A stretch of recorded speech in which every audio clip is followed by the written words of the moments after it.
Sebetulnya untuk memeriksa ke gigi dan mulut untuk seorang ibu hamil itu kapan saja bisa. Kapan? Pencegahannya begini, jadi intinya karena tadi kehamilan itu bisa terjadi kapan aja, jadi kita harus misalkan tetap pertama adalah menjaga kebersihan rongga mulut kita.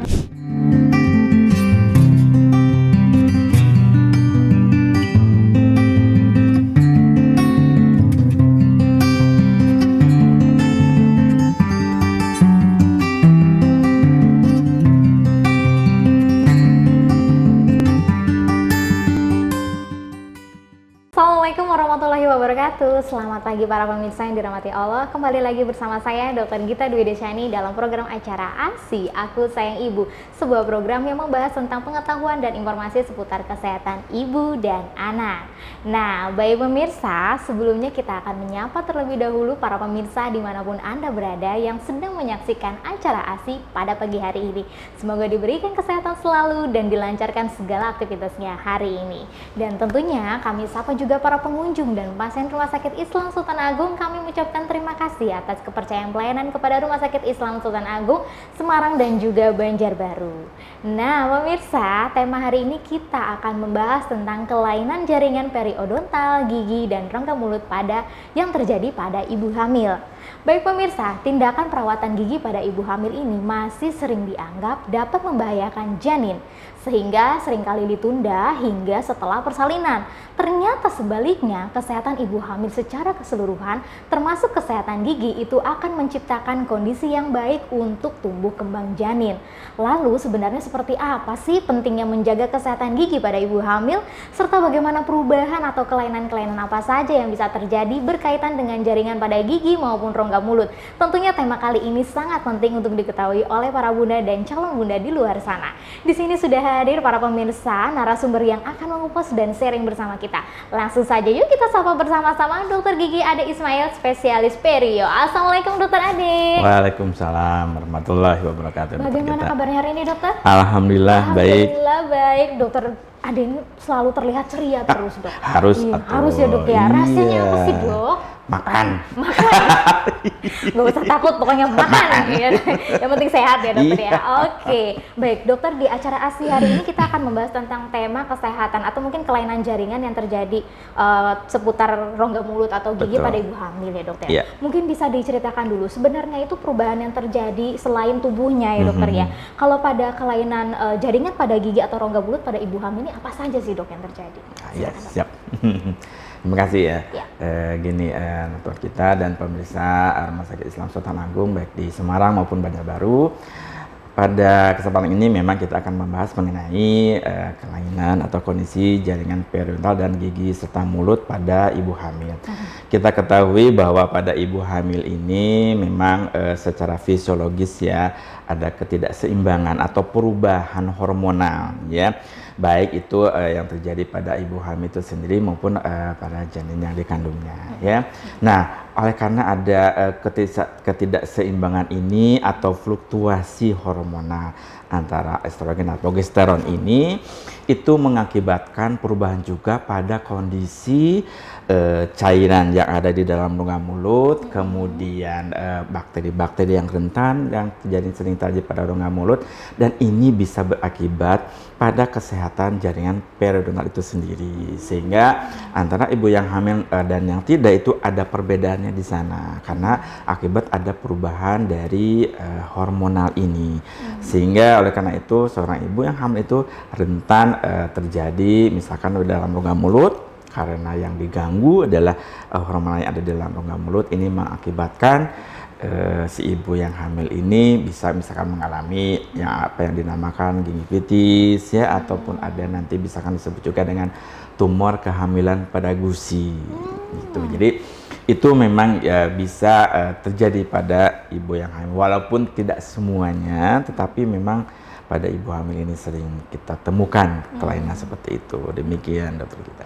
Baik dokter, rupanya karena pengaruh hormon ini ya dokter Betul. ya, bisa mengakibatkan terjadinya tidak hanya pada tubuh tetapi pada rongga mulut Pada juga ya rongga dokter mulut, ya. betul Nah, sekali, bahkan iya. jaringan-jaringan di dalamnya. Nah, selain gingivitis atau tumor pada gigi tadi, ada penyakit periodontal atau mungkin rongga mulut yang beresiko pada ibu hamil ini apa saja dok? Mungkin bisa diceritakan dok. Ya, siap.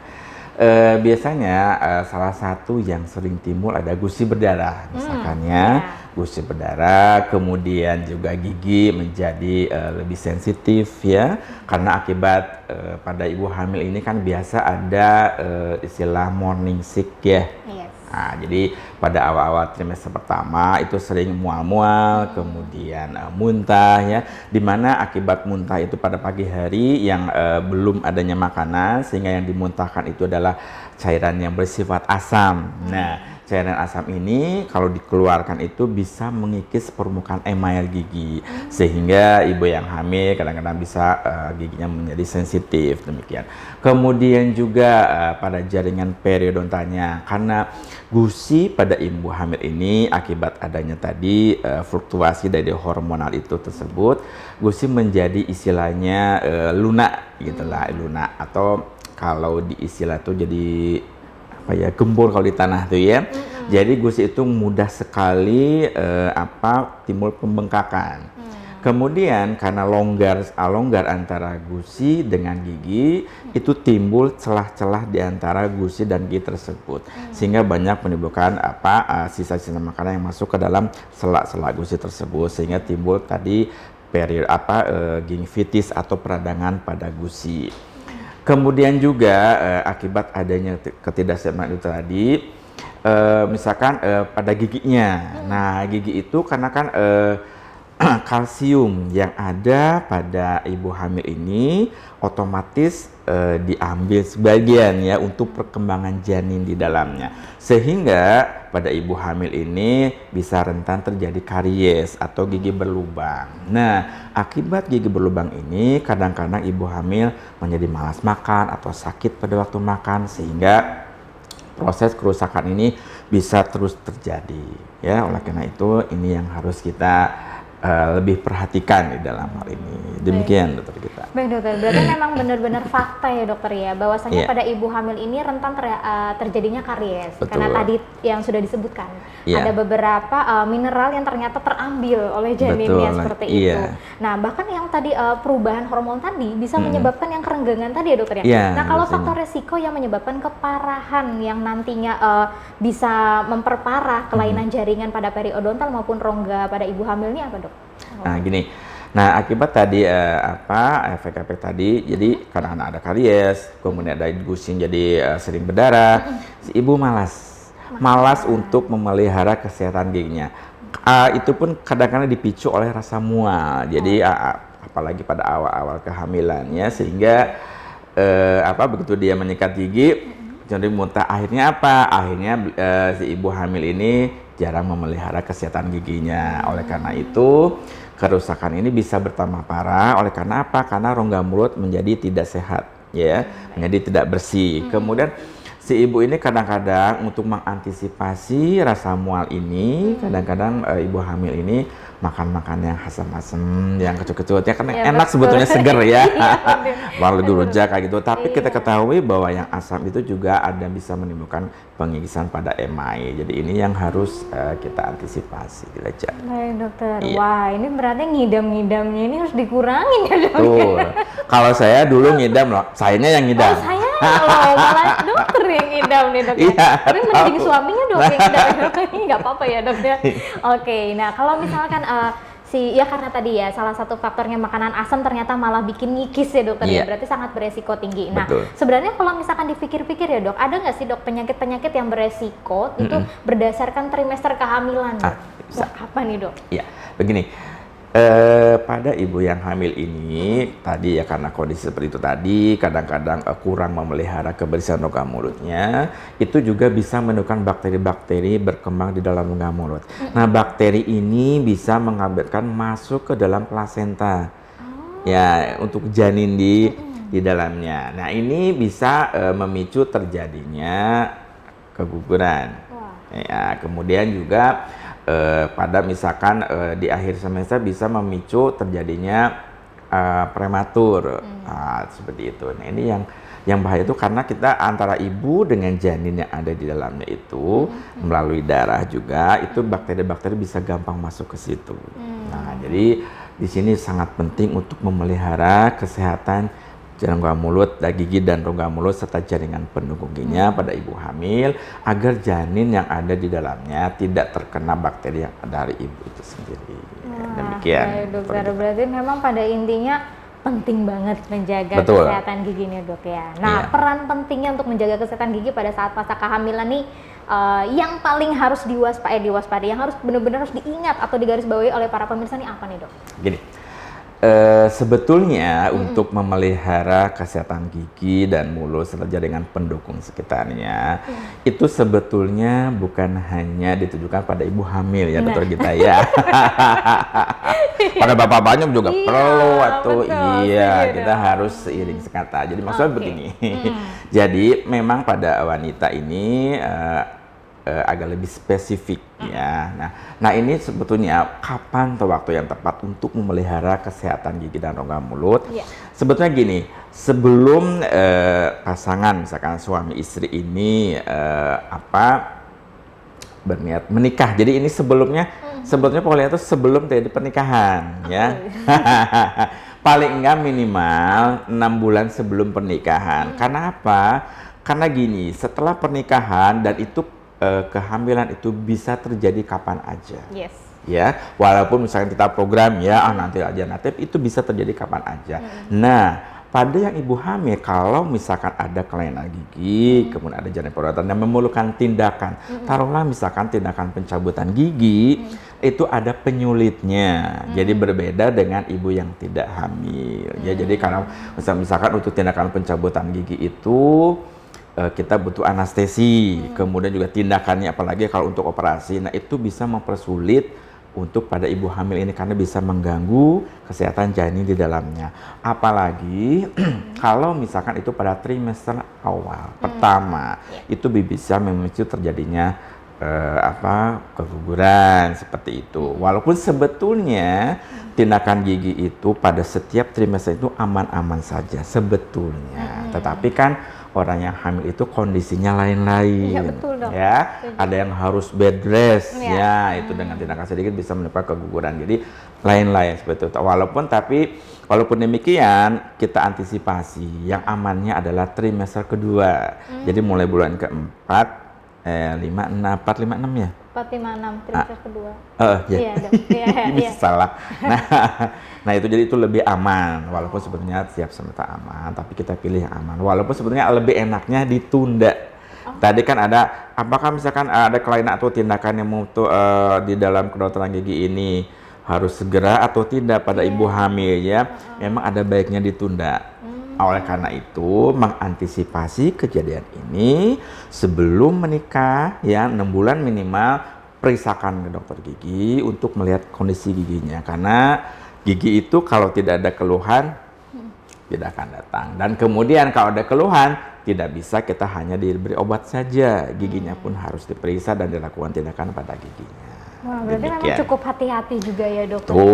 Ya, bahkan harus tindakannya harus ada perlu ditunda segala macam. Nah, kalau misalkan dok ya kadang-kadang yang kita tidak tahu ya dok, karena individu itu kan suka berbeda ya.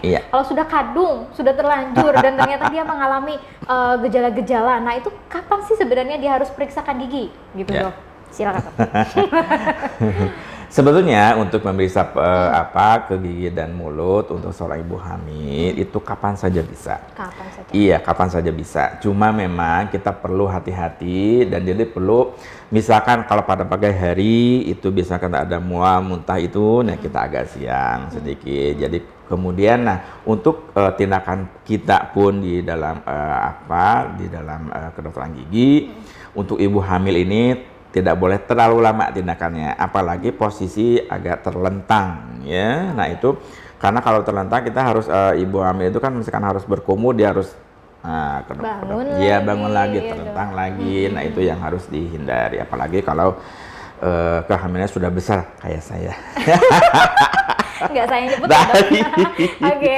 Ya, itu jadi perlu diantisipasi. Jadi memang traumanya perlu yang minimal. Jadi biasanya untuk tindakan seperti operasi, ya, misalkan tindakan pencabutan, walaupun itu termasuk bidah minor, ya agak lebih baik dihindari. Kalau misalkan penambalan, pemeriksaan karang gigi, itu insya Allah tidak menjadi masalah.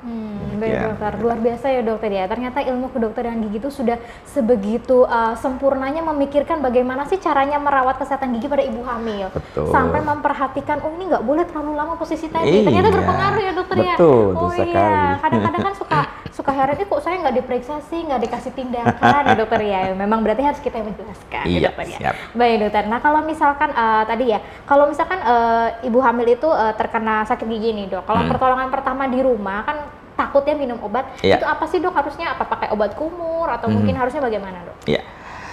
Untuk pertolongan pertama untuk adanya rasa sakit ya pada ibu hamil, sebetulnya minum obat boleh. Tetapi memang obat-obatan tertentu yang yang bisa menimbulkan, kan bisa ada pada janin tidak boleh ibu hamil itu yang harus kita antisipasi. Jadi pertolongan pertama paling misalkan berkumur dengan air hangat dikasih garam sedikit. Nah, walaupun sebetulnya itu agak primitif ya, obat kumur banyak loh. Ngapain pakai garam ya dok ya.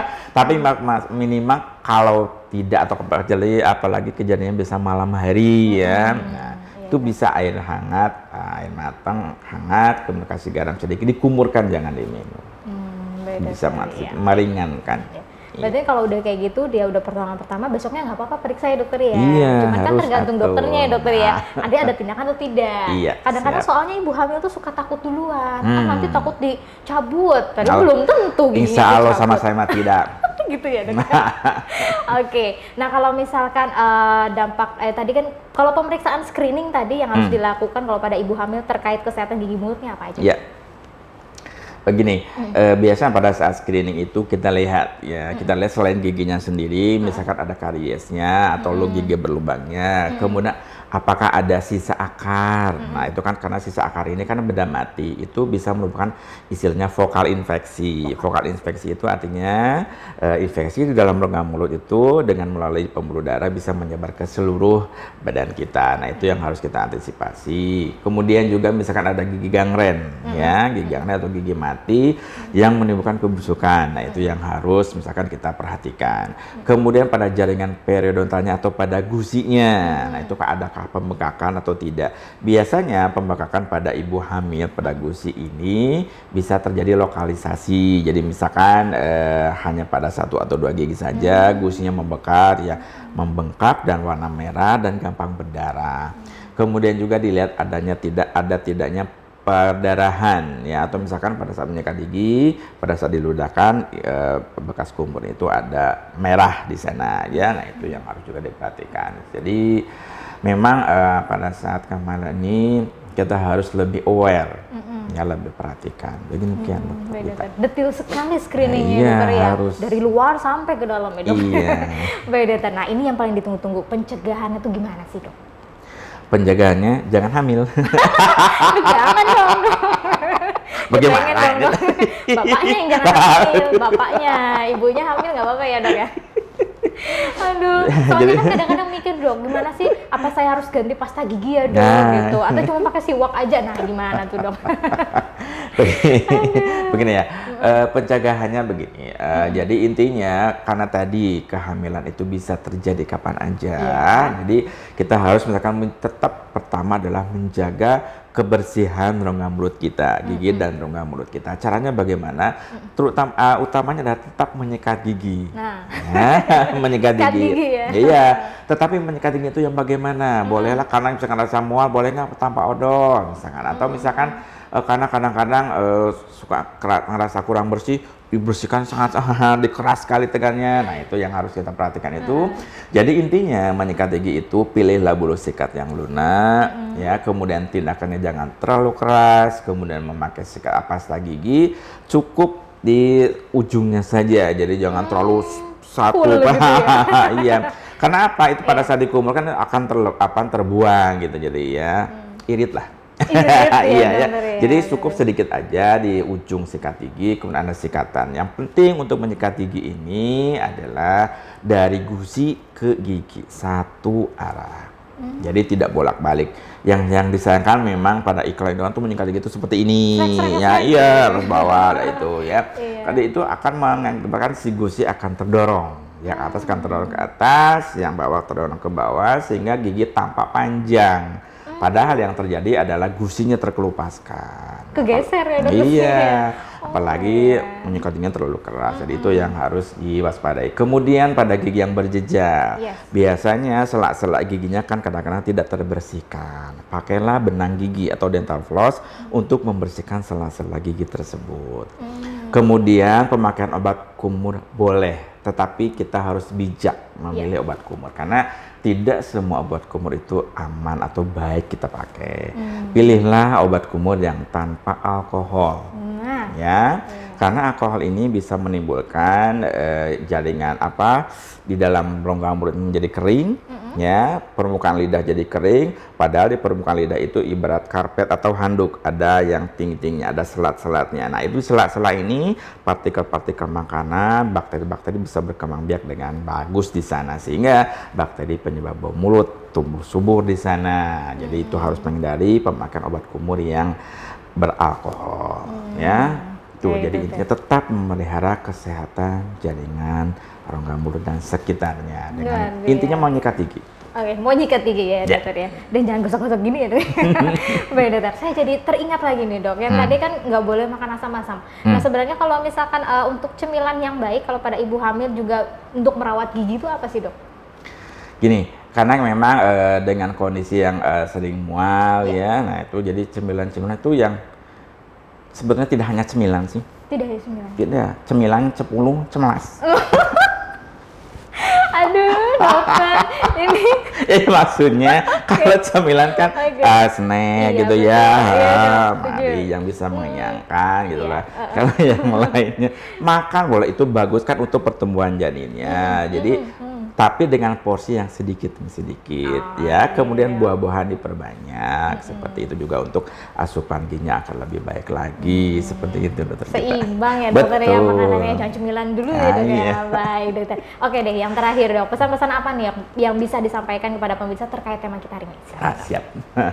Oke, gini pemirsa ya, kita ketahui tadi bahwa kehamilan itu bisa terjadi kapan aja.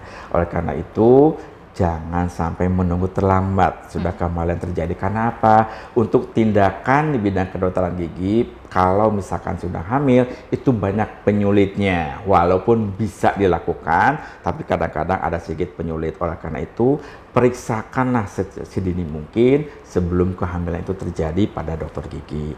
Insya Allah saya sebagai pemberi pelayanan kesehatan gigi dan mulut di Rumah Sakit Islam Sultan Agung Semarang, insya Allah merasa siap untuk melakukan pemeriksaan pada gigi ibu hamil. Demikian. Ya. Baik, luar biasa pemirsa atas penjelasan dokter gigi Ade ini ya, sangat lengkap sekali ya, singkat padat tapi lengkap. Dan juga ingat-ingat ya, kalau memang screening itu yang namanya screening berarti memang sebelum ya, jadi memang sebelum merencanakan kehamilan periksakan dulu ya, bukan hanya untuk kesehatan diri sendiri tetapi memang untuk kesehatan perkembangan janin nantinya. Betul. Karena memang harus dikurangi rasa ketakutan terhadap pemeriksaan ke dokter gigi ya, karena memang dokter gigi juga akan melakukan pemeriksaan atau screening gigi itu secara teliti. Kalau memang butuh tindakan dan ternyata umur kehamilannya masih muda, ya akan ditunda seperti itu ya. Dan juga yang harus perlu diwaspadai itu adalah jangan lupa untuk menyikat gigi secara baik dan benar seperti itu. Dan juga menjaga kesehatan yang baik dengan cara makan minuman yang bergizi dan tidak hanya makan makanan yang terlalu banyak mengandung asam ya dokter ya. Karena tadi asam salah satunya bisa mengikis loh, bisa mengikis gusi Anda, bahkan email juga, dan juga bisa kalau misalkan ada rongganya yang renggang-renggang, itu jadi tempat yang baik untuk tumbuhnya bakteri. Baik pemirsa, kita ucapkan terima kasih kepada Dokter Gigi Ade Ismail. Terima kasih dokter atas penjelasannya. Ya. Semoga bisa bermanfaat untuk kita semua ya dokter. Amin. Baik. Baik pemirsa, sampai di sini dulu perjumpaan kita. Jangan lupa saksikan terus program ASI di channel YouTube RSI Sultan Agung Semarang. Dan juga jangan lupa untuk di like, subscribe, dan juga nyalakan tombol notifikasinya agar tidak ketinggalan tema-tema kita yang menarik setiap minggunya. Saya Dokter Gita bersama kru yang bertugas hari ini mohon undur diri, sampai jumpa minggu depan. Wassalamualaikum warahmatullahi wabarakatuh.